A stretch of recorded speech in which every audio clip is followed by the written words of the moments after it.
Liam from Seven Best Bets. Let's talk a bit of Croatia now with Daniela Rogulj. Have I pronounced that right, Daniela? Not so bad actually. It's it's actually pronounced Rogulj, but you really have to know the accent to do that. And in America, we would say Roguli, so not too bad actually. I'm usually quite good with like sort of pan European names. You're from Total Yeah, I was Croatian impressed. News. You're from Total Croatian Yes, News. I was just uh, talking about Luka Modric, who I think still, even in his 30s, is just what a man, what a player.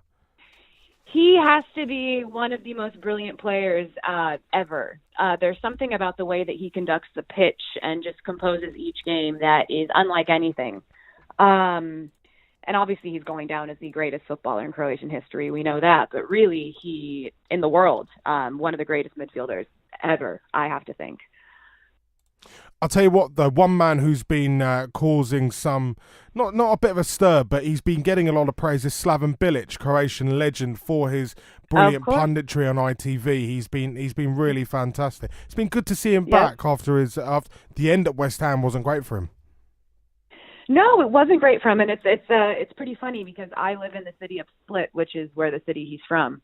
So he's been spending a lot of time back here, and people will see him out, see him out at the gym or see him out at a bar, and everybody. I mean, there's so much respect for him. He obviously also played for Hajduk Split, which is the big football club here, and people just love him. I've been getting a lot of comments and a lot of notes from my friends in London that have been watching, and they're just saying his commentary is brilliant, and you gotta enjoy the guy. I mean, he's funny, and unfortunate what happened at West Ham, but it's I, football. It I happens. won't tell you the story about how he was asking me for a lighter once. He was Oh, desperate, God. desperate for That does not surprise yeah, he me. was desperate for a lighter, and we were at the old bowling ground, and he was like, I have to go to the shops now. I was like, look, I don't smoke, pal. He's like, no, no, no, no, no, wait there.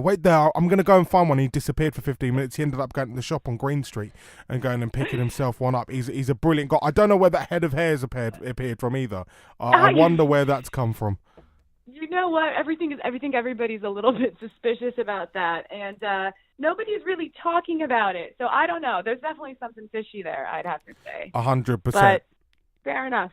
Let's talk about the game now. The only time these two met at the World Cup was in the group stage in 1998. They were both through to the last Yes. 16. Argentina won 1-0. Mauricio Pineda with the goal. What's it going to be like tonight? Who did Croatia? I mean, look, we obviously know, Lionel Messi, Sergio Aguero, these kinds of, yeah, we know about them. Who do Argentina need to be wary of? Who's maybe the unsung hero, if you like, of that side?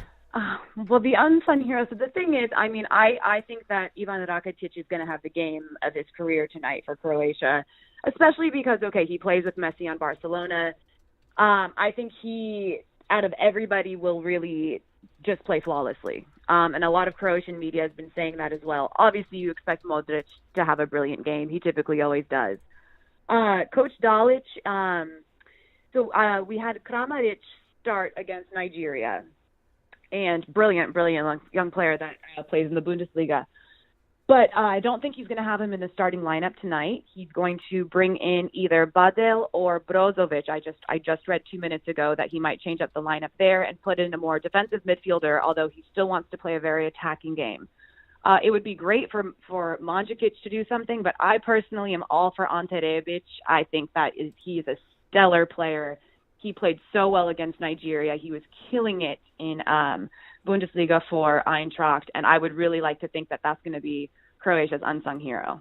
Now, Nikola Kalinic, the former Blackburn Rovers striker, there's an interesting story Yep. going round. What is the truth about this matter now? He's turned round and said he had a back injury. He couldn't come off the bench. We know that obviously squads like to keep the whole squad on the bench. That's what they do at tournaments, including 2 goalkeepers, a physio, a water boy, you name it, they're keeping him on the bench. But Kalinic Right. didn't come off the bench. He's now been sent home. What do what's your take on the matter, one, and what do you know about the matter? So, I mean, a bit about the matter and basically what's just coming out of Croatian media. I think what really happened, only Coach Dalic and Nikola Kalinic will know.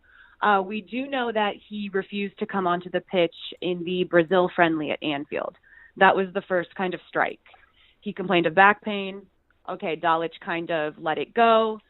Then, with 5 minutes to go in the game against Nigeria, he refused to come on again, complaining of back pain, which obviously at that point as a coach, you have to be pretty riled up.